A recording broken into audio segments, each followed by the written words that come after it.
today on V8 Xtra. 9 races down, 18 to go. The 2011 V8 Supercars Championship is off to an intriguing start. Mark Scaife joins us in the studio to review the season to date. And Mark Larko is on location at Paul Morris Motorsport on a jargon-busting mission. That's all ahead, plus all the latest news today on V8 Xtra. Hi everybody, nice to have your company once again. Welcome to V8 Xtra. Well, next weekend we're off to northeastern Victoria to Winton Motor Raceway down to Kelly Country. We're really looking forward to the continuation of the championship. Races 10 and 11 of our championship. We're in full preview mode today, and in fact we've got a whole bunch of highlights from recent race meetings down there to zap through on the program. Once again joined by Mark Scaife. Great to have you here, mate. Hi Crompo, thanks mate. Looking forward to getting down to Winton next weekend, but before we do that, Scaife, we're 1/3 of the way down in our championship series. 9 races in out of 27. Let's hold up the V8 Xtra report card. What do you reckon so far? Well, look, I don't think it's been a great start. I mean, it's been a really intense start. It's been an intriguing battle in so many of the race meetings that we've seen. Probably the best quality in terms of some of the racing that we've seen in Abu Dhabi, Clipsal, and obviously recently in Perth. Jamie Whincup, there's no real standout. I mean, he's driving very, very well. Really good recovery from his mistake in New Zealand. But I don't think there's a real dominant force yet. A couple of blokes have maybe eked their way out of the series. I mean, Courtney's in plenty of trouble. And Mark Winterbottom nowhere near as good as he should have been going. I don't think we've actually ever seen quite so many guys in such a strong position so early in the championship. I mean, Jamie, yes, he struck back in Western Australia, but if you look at the races in total and you sort of analyse what's gone on, I mean, Jamie, for example, when you saw that shootout lap in New Zealand, should have... The level that everybody's operating at, that the number of winners and the differences that we've had, but also that there is not one dominant force. I mean, he's been the guy to beat, no doubt, and when he's been really on, I mean, that lap in New Zealand, as you said, is probably as good as we've ever seen. But then you make a mistake like you drive into the pit wall coming out onto the track. Yeah. So, I mean, a silly mistake like that's cost him plenty. But you can tell that there's pressure on all the guys out there at the moment. So we're going to focus a bit on that on the show today. We're going to rattle through who's doing what and who's not. Now, one of the things that's interesting to look at here, Scaife, is our winners. We'll chuck them up and have a bit of analysis of this. So clearly, particularly as a result of what happened in Western Australia, Jamie's the man with 4 race wins. But look at the rest of them and what a list it is. It's Jason Bright, James Courtney, Rick Kelly, Garth Tander, Shane Van Gisbergen, and a couple of very important ones in all that, with both Jason Bright and Shane Van Gisbergen grabbing wins, and also for Rick Kelly to be able to do it for Jack Daniels. Good news. Oh, no doubt. And also the pole position guys. I mean, we've seen a big breakdown of those guys too. Crompo. Whincup has been the dominant force. We know he's probably the #1 qualifier in the place at the moment. But as I said, Mark Winterbottom hasn't qualified anywhere near as well in season 2011. Will Davison is probably doing a bit better job than he is. So of the pole position getters, Whincup with 5, Will Davison, Rick Kelly, Craig Lowndes and Garth Tander. So it's a good breakdown of the guys qualifying also. So it's death by Mark and Neil numbers today. So here's some more numbers for you now. Championship points, and Jamie Whincup's got a 142-point margin over Craig Lowndes, then Garth Tander. The guy that got hurt in our last event in Perth a couple of weeks ago was Rick Kelly, who came into the event in position 2. He's fallen out the other side in position 6. But before you get too down in the mouth about all that, if you're a Kelly racing fan, the spread across them at the top end of town's pretty tight, Scaife. Yes, it certainly is. And, we said last week that the Kellys have got to be more consistent. That's one of the things. Probably Shane Van Gisbergen, that's been the biggest change from his performance last year, is to be more consistent this year. Podiums is a big mix also. There's 12 different people have been on the podium so far. And for me, that's really impressive when you look at the number of different people that have visited other than those at the big end of town. Speaking of the big end of town, well, that's where Mark Larkham is typically from. Not you and I, we're regular guys. But he's on the loose again. This time he's at Paul Morris Motorsport. G'day, Larko. You really are funny guys, there's no doubt about it. Yeah, look, I have snuck out here to PMM, and what I really want to do is a bit of jargon busting, because for folks at home that listen to the telecast and hear you rabbit on, Neil, with stuff that they haven't got a clue what you're talking about, I've dragged my whiteboard in here. I'm going to show you a little bit about understeer and oversteer and exactly what that means. And while I'm in here, I actually Steve Owen's just popped in, so we might just grab him for a second, just see how he shaped up after that big shunt a couple of weeks ago. All right, thanks, Larko. We'll look forward to doing that. Coming up soon on V8 Xtra, we've got Big Pond Sport News, and we'll go back to Larko shortly. Stay with us. It's a clean start, a good start by everybody.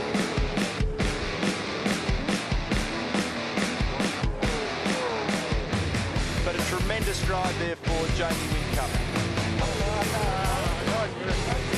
Job well done. Trouble here for Russell Ingall at turn 3. And Paul Morris has gone round here as well. So's Mark Scape. Another incident here involving Mark Scape at turn 1. More of them slipping and sliding off the road. This time Mark Scape motocrossing his way back on to turn 3. As the look at this, Scape off the road again between 11 and 12. As Mark Scape goes off yet again.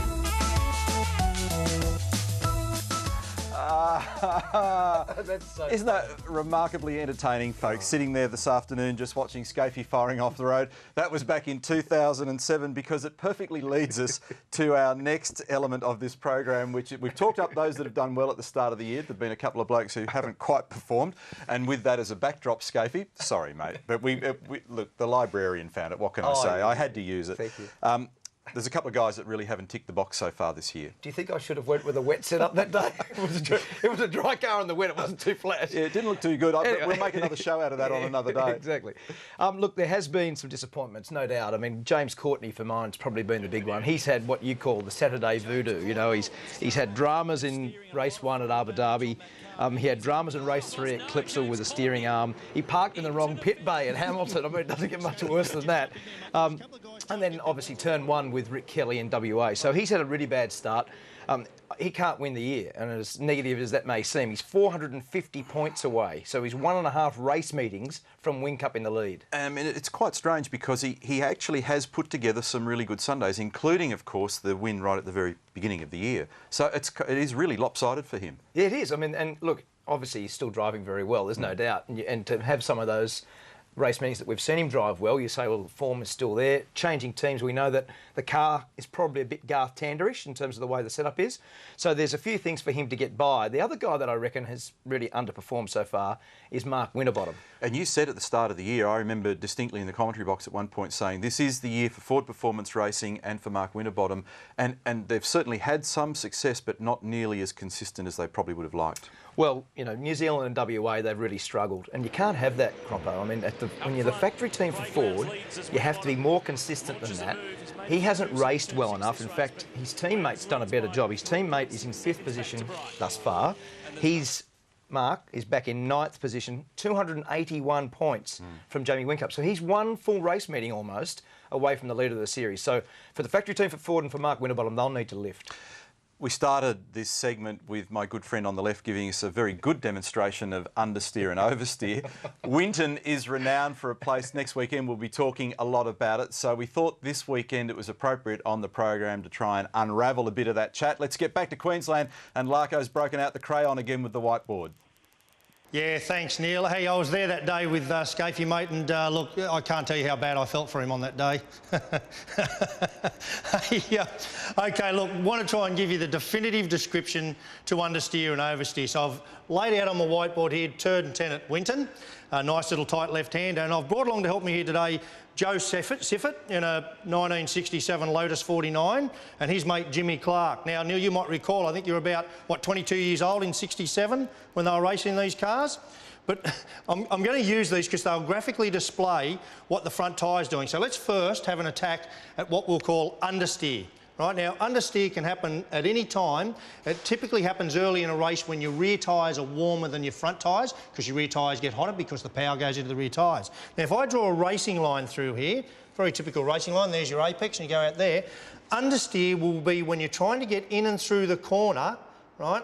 And look, now, if you look at the direction of the car and the direction of the tyres, so the tyres are not steering, or they're steering more than where the car's going, hence the term understeer. So you get this difference, and this is called the slip angle of the tyre, between where the car's headed and where the wheels are going. So his trajectory ends up out there. And you often hear understeer turning into oversteer as he goes through the corner, then trying to turn the car, he'll often slide. Now, we'll get rid of him, and he was a bit of an understeerer, and we'll bring Jimmy Clark into the equation in his Lotus 49, a bit more of an oversteerer. We'll redraw the racing line. Now, oversteer, again, it happens at all sorts of times, but Winton is renowned for it. Little tight corners, trying to get your power down to the ground, particularly at the end of the race when the tyres are a little worn. So he'll come into the corner looking for the apex, putting the power down, and the rear of the car will go out like that. So now the car's pointed in this way. the tyres are pointed out that way. So there's now your slip angle. So we're getting the rear tyres moving across the road like that. Now, so that happens day in, day out. The hard thing is, how do you fix it? Now, 3 big ticket items, usually springs, roll centres, dampers. They're the sorts of things you'll work on, anti-roll bars to fix it. But boys, I've got to tell you a very quick funny story. When I was heading down here to bring the whiteboard down to the workshop today, I had it in the back of my ute. I pulled up at a servo. A bloke looked at me who recognised me, looked in the back of ute, saw at the whiteboard and said, "Mate, you are kidding." He is kidding, yeah. Exactly. He gets around with it all the time. In fact, he'll come to your neighbourhood and perform on cue. Boys and girls, do not attempt this in your own homes. We're going to take a break on V8 Extra. We'll unravel what Larko said during the break, and we'll come back with more in just a moment. Oh, trouble here for Jason Richards. Spins in front of the pack. He'll be tagged by Caruso. So contact between both the Richards. Well, we have had a fiery start and there is plenty of emotion on the track here at Winton. Hey, just an update on points for this round, guys. Garth Tander, Jamie Whitcup and Will Davison all on 272 points, the three of them.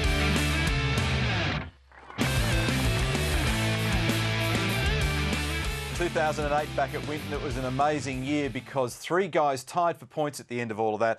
Garth Tander, Will Davison and Jamie Whitcup, and Garth winning on the countback. Mark Scaife is my co-host today. We've got the V8 Extra scorecard out, and Scaife, we're going to blow through event by event. And in Abu Dhabi, it was all Jamie Whitcup initially.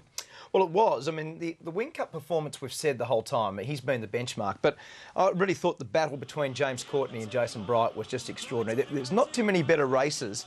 A great vision of this now. They did crisscrosses, they bumped. This is fast. They had a little bumping duel at turn 2 and run around the outside and then cross back over before they went down into the corkscrew back onto the back straight. So there's I mean, honestly, the level of driving and this massive dive that Courtney had. He got into trouble the previous day for doing the same thing. And have a look at the oversteer for Jason Bright late in the race. It was as good in terms of the quality of that race as we've ever seen. And the impressive aspect for me here, our best guys in the best cars doing the best job, giving each other racing space. It was very impressive indeed. Now, moving on to Clipsal. How was Clipsal? How was the wet weather battle at the start with Will Davison and Jamie Whitcup? You are not going to see 2 blokes at the start of one of the biggest races in this country operate as well and as closely. Look at this. And again, what you said before, they give each other racing room, and that was close up to the fence there. But it was a really intense battle, and what ended up happening is there were about 8 cars at one stage battling for the lead, which I haven't seen in a long time. And then it ended up extending out to about 10 cars. So there was a freight train of cars. You actually thought at that stage there were going to be some drama, didn't you? You thought, well, they were bumping. Might be a bit soon, but... you did. I did, I remember you saying it. Righto, let's leap over the Tasman to New Zealand.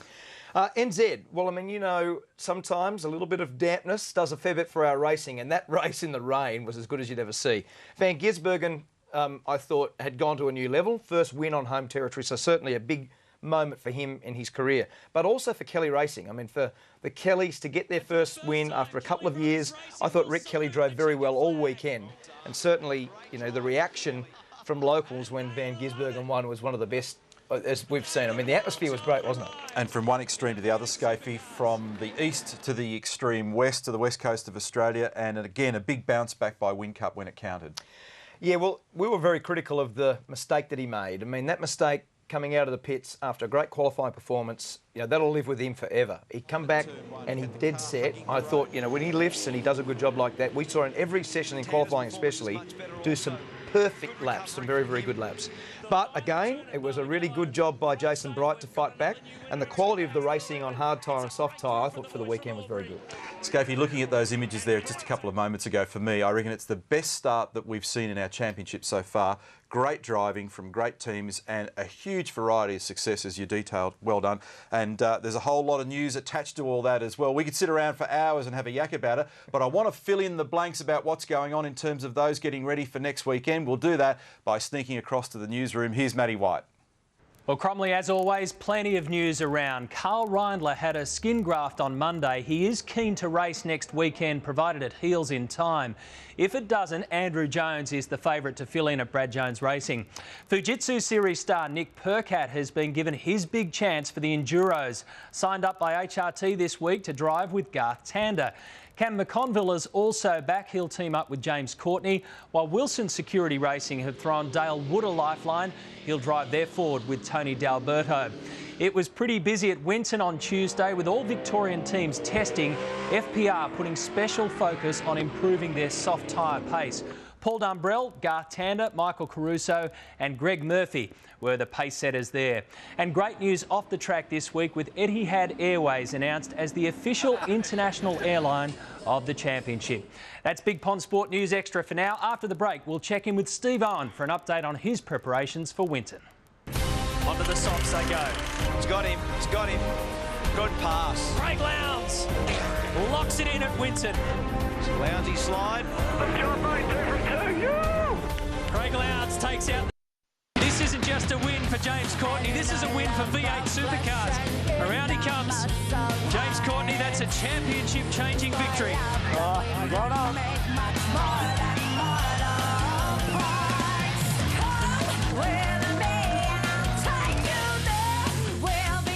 Frank the Tank getting a run at Winton Motor Raceway as we welcome you back to V8 Extra. And Scafey, calm down because it's time for us for another breathtaking instalment to rush back to the Gold Coast with Mark Larko. Now listen, while we've got you at Paul Morris Motorsport, we thought we should get a bit of an update on how things are tracking with Steve Owen and that car for next weekend. Yeah, OK, Neil. Well, I will find Steve. He's hanging around behind me here. But just before I do that, I'm really interested in the whole... You know, we talked a couple of weeks ago about the Carl Reindler car, but not much was said about Steve Owen in this whole thing. Now, his helmet's gone off, but this is Russell Ingall's helmet. And one of the things that really saves a guy in those sorts of incidents is this thing called the hands device, right? Now, just so you know, you can see that tethers to the driver's helmet on both sides of the helmet.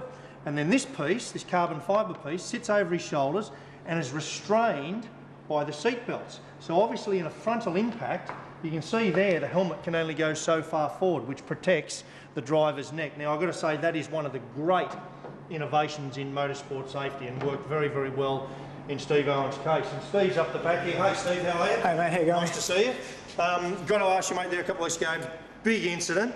You look pretty good. I bet you're still sore and sorry though, are you? Yeah, pretty sore, but 37G impacts are never much fun. 37G. So look, I can't say enough about the officials though. They did such a great job getting me out, and you know we give all the marshals free VIP pet food before every round, but I feel like I owe them a lot more for dragging me out of a burning race car. Fantastic, mate. A couple of big incidents within a couple of races. Psychologically, I mean, you're a tough guy. You okay with all of that? Yeah, I mean, the incident was really unavoidable, and Paul's been great about it. The onboard footage just shows that there's really not much you can do either way. I mean, you've had it happen to yourself, you know, it's just one of those situations that if you're in it, it's basically going to happen. So this one I can just brush off. You know, I obviously made a mistake at Adelaide and crashed, but this one, you just... I feel worse for my guys, you know, having to spend a long night here getting the car repaired. Yeah. Anyway, mate, you look good and fresh and ready to go again at Winton, mate. Not bad for a bloke. Hey, 37G incident. I reckon awesome. Good, well done, mate. Thanks, mate. Cheers. Well, Larko, I mean, it was a massive accident, wasn't it? And to have an incident like that and get yourself back in order to come back to a place like Winton Hill, I mean, there's been a lot of work obviously being done, but personally, it's a toughie, isn't it? Well, like I said in last week's show, just being able to talk up the fact that both the blokes are wandering around having a yak to us is good. Thanks for that, Larko. We look forward to seeing you next weekend when we get to Winton. Speaking of next weekend, that's our next big event, Scafey, and it is a race number 10 and 11 of the V8 Supercars Championship, May 21 and 22. Of course, there'll be full coverage on Channel 7. We'll be covering all the activity on Saturday and Sunday, and you can find more information on v8supercars.com.au. The other thing I want to do, mate, is also mention the Bid for Jace plug as well. Bidforjace.com. You, me, everybody in the motorsport community is chipping in here to help Jason Richards, Charlotte and their entire family. Jace is in a bit of strife at the moment, as I'm sure everybody is well and truly aware. We want you to go to that auction site and look, if you can do something, anything, we would really appreciate it, wouldn't we? Absolutely. It's a great cause, and we'll certainly, you know, everybody, as you said, in the industry is doing the right thing. The good thing at the moment is we've also sent Larko on assignment. Let's do that more often. Yes, what do you think? We'll do that. Send him overseas next time. I reckon as far as we could possibly put him on the other side of the planet. Now listen, have you ever dreamed of working on a V8 supercar? Well, now is your big opportunity, because Trading Post Racing have launched a recruit program. It was launched earlier this week, and TPR are going to offer third-year apprentices, male or female, the opportunity to do their final year of their apprenticeship with the team. We're going to run the whole story and promote this notion when we come back and do our next V8 Extra. That's coming up on May the 28th. We'll do the entire winter Winton review show, and of course we'll have a full replay on 7 Mate as well. And coming up soon on 7, we've got the Fujitsu V8 Supercar Championship round number 2 from WA, where Andrew Thompson had a fantastic weekend. Thanks, Scafey. Thanks for your help today. And thank you. We'll look forward to seeing you next weekend from Winton. Bye for now.